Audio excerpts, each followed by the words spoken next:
ಬೆಂಗಳೂರು ಸೀರೆ ಉತ್ಸವ 2025 ಅಧಿಕೃತವಾಗಿ ಉದ್ಘಾಟಿಸಿದ ಕರ್ನಾಟಕ ರಾಜ್ಯ ಸಹಕಾರಿ ಕೈಮಗ್ಗ ನೇಕಾರರ ಒಕ್ಕೂಟ ಲಿಮಿಟೆಡ್ನ ಅಧ್ಯಕ್ಷ ಶ್ರೀ ಬಿಜೆ ಗಣೇಶ್.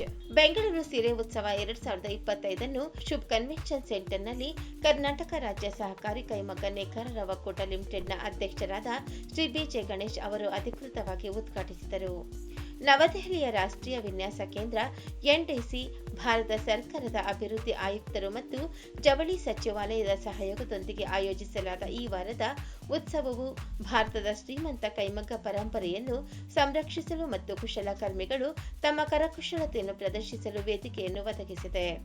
ಬೆಂಗಳೂರು ಸೀರೆ ಉತ್ಸವ 2025 ಮಾರ್ಚ್ 14ರಿಂದ ಮಾರ್ಚ್ 20, 2025 ನಡೆಯಲಿದ್ದು, ಪ್ರತಿದಿನ ಬೆಳಗ್ಗೆ 11ರಿಂದ ರಾತ್ರಿ 8 ಗಂಟೆಯವರೆಗೆ ಶುಭ್ ಕನ್ವೆನ್ಷನ್ ಸೆಂಟರ್ ಜೆಪಿ ನಗರದಲ್ಲಿ ತೆರೆದಿರುತ್ತದೆ. ಉದ್ಘಾಟನೆಯಲ್ಲಿ ಮಾತನಾಡಿದ ಶ್ರೀ ಬಿಜೆ ಗಣೇಶ್, ಭಾರತದ ಕೈಮಗ್ಗ ಪರಂಪರೆಯನ್ನು ಸಂರಕ್ಷಿಸುವ ಮತ್ತು ಉತ್ತೇಜಿಸುವ ಮಹತ್ವವನ್ನು ಎತ್ತಿ ತೋರಿಸಿದರು. ಕೈಮಗ್ಗ ನೇಯ್ಗೆ ಕೇವಲ ಒಂದು ಕಲೆಯಲ್ಲ, ಬದಲಾಗಿ ಪೀಳಿಗೆಯಿಂದ ಪೀಳಿಗೆಗೆ ಬಂದ ಪರಂಪರೆಯಾಗಿದೆ. ಈ ಉತ್ಸವವು ನಮ್ಮ ನೇಕಾರರ ಸಮರ್ಪಣೆಗೆ ಗೌರವವಾಗಿದೆ. ಅಧಿಕೃತ ಕೈಮಗ್ಗ ಉತ್ಪನ್ನಗಳನ್ನು ಆಯ್ಕೆ ಮಾಡುವ ವಿಧಾನದ ಮೂಲಕ ಅವರ ಕರಕುಶಲತೆಯನ್ನು ಬೆಂಬಲಿಸಿ ಮತ್ತು ಪ್ರಶಂಸಿಸಲು ನಾನು ಪ್ರತಿಯೊಬ್ಬರನ್ನು ಕೋರುತ್ತೇನೆ ಎಂದು ಹೇಳಿದರು. ಸೀರೆ ಉತ್ಸವದಲ್ಲಿ ಕರ್ನಾಟಕ, ಕೇರಳ, ತಮಿಳುನಾಡು, ತೆಲಂಗಾಣ, ಆಂಧ್ರಪ್ರದೇಶ, ಮಹಾರಾಷ್ಟ್ರ, ಪಶ್ಚಿಮ ಬಂಗಾಳ, ಛತ್ತೀಸ್ಗಢ, ಜಾರ್ಖಂಡ್, ಗುಜರಾತ್, ಉತ್ತರ ಪ್ರದೇಶ, ರಾಜಸ್ಥಾನ್, ಜಮ್ಮು ಮತ್ತು ಕಾಶ್ಮೀರ ಮತ್ತು ಬಿಹಾರ ಸೇರಿದಂತೆ ಭಾರತದ ಪ್ರಮುಖ ರಾಜ್ಯಗಳ 50ಕ್ಕೂ ಹೆಚ್ಚು ಅನನ್ಯ ಕೈಮಗ್ಗ ಸೀರೆ ಬವಣೆಗಳ ಪ್ರದರ್ಶನ ನಡೆಯಲಿದೆ. 75ಕ್ಕೂ ಹೆಚ್ಚು ಪರಿಪೂರ್ಣ ಕರಕುಶಲ ವಸ್ತ್ರ ಬಣ್ಣಗಾರರು, ಸ್ವಸಹಾಯ ಗುಂಪುಗಳು ಮತ್ತು ಸಹಕಾರಿ ಸಂಘಗಳು ಭಾಗವಹಿಸುತ್ತಿದ್ದು, ವೀಕ್ಷಕರಿಗೆ ನೇರವಾಗಿ ಬಟ್ಟೆ ಖರೀದಿಸಲು ಅಪರೂಪದ ಅವಕಾಶ ಕಲ್ಪಿಸಿದೆ. ಕೈಮಗ್ಗ ಪ್ರದರ್ಶನವು ನೇಕಾರರು ಮತ್ತು ಖರೀದಿದಾರರ ನಡುವೆ ನೇರ ಸಂಪರ್ಕ ಸಾಧಿಸಲು ಅನುವು ಮಾಡಿಕೊಡುತ್ತದೆ, ನ್ಯಾಯಯುತ ವ್ಯಾಪಾರ ಮತ್ತು ಭಾರತದ ಸಾಂಪ್ರದಾಯಿಕ ಜವಳಿಗಳಿಗೆ ವ್ಯಾಪಕ ಮನ್ನಣೆಯನ್ನು ಒದಗಿಸುತ್ತದೆ. ಈ ವಿಶೇಷ ಕಾರ್ಯಕ್ರಮ ಸೀರೆ ಪ್ರಿಯರು, ವಿನ್ಯಾಸಕರು ಮತ್ತು ಉದ್ಯಮ ವೃತ್ತಿಪರರು ಸೇರಿದಂತೆ ಸಾವಿರಾರು ಸಂದರ್ಶಕರನ್ನು ಆಕರ್ಷಿಸುವ ನಿರೀಕ್ಷೆ ಇದೆ. ಇದು ಬೆಂಗಳೂರಿನ ಸಾಂಸ್ಕೃತಿಕ ಮತ್ತು ಜವಳಿ ಕೇಂದ್ರದ ಸ್ಥಾನಮಾನವನ್ನು ಬಲಪಡಿಸುತ್ತದೆ. ಬೆಂಗಳೂರು ಈ ದಿವಸ ನಮ್ಮ ಬೆಂಗಳೂರಿನ ಜೆಪಿ ನಗರದ ಶುಭಂ ಕನ್ವೆನ್ಷನ್ನಲ್ಲಿ ಉದ್ಘಾಟನೆ ಆಗಿರೋದು ಇಡೀ ನಮ್ಮ ರಾಜ್ಯದ ಬೆಂಗಳೂರಿನ ಜನತೆಗೆ ತುಂಬ ಸಂತೋಷದ ವಿಷಯ.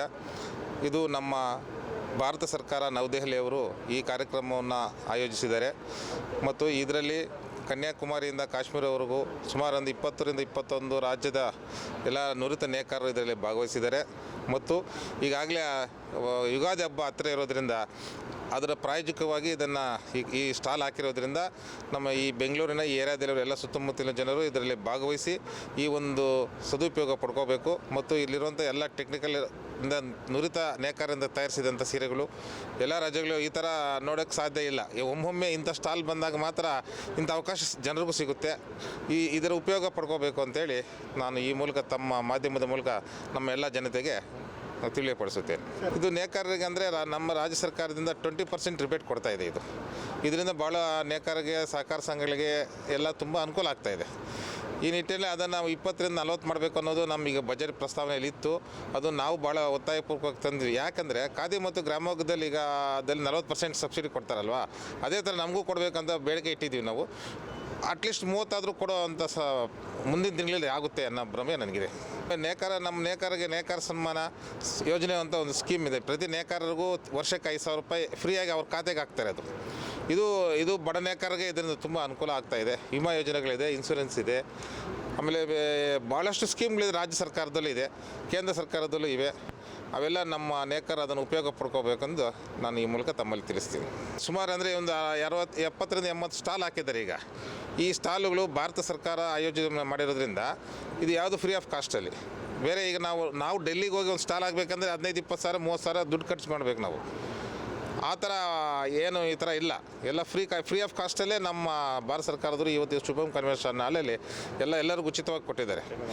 ಇದರ ಉಪಯೋಗ ಪಡ್ಕೊಂಡು ನೇಕಾರರಿಗೆ ಇದೊಂದು ಮಾರುಕಟ್ಟೆ ವ್ಯವಸ್ಥೆ ಅಭಿವೃದ್ಧಿಪಡಿಸೋಕ್ಕೆ, ಅವರು ಉನ್ನತೀಕರಣ ಆಗೋಕ್ಕೆ ಮತ್ತು ಹೆಚ್ಚಿನ ರೀತಿ ಮಾರುಕಟ್ಟೆ ವಿಸ್ತರಣೆಗೆ ಇದು ತುಂಬ ಸಹಾಯಕಾರಿಯಾಗಿದೆ ಅಂದರೆ ತಪ್ಪಾಗಲಾರದು.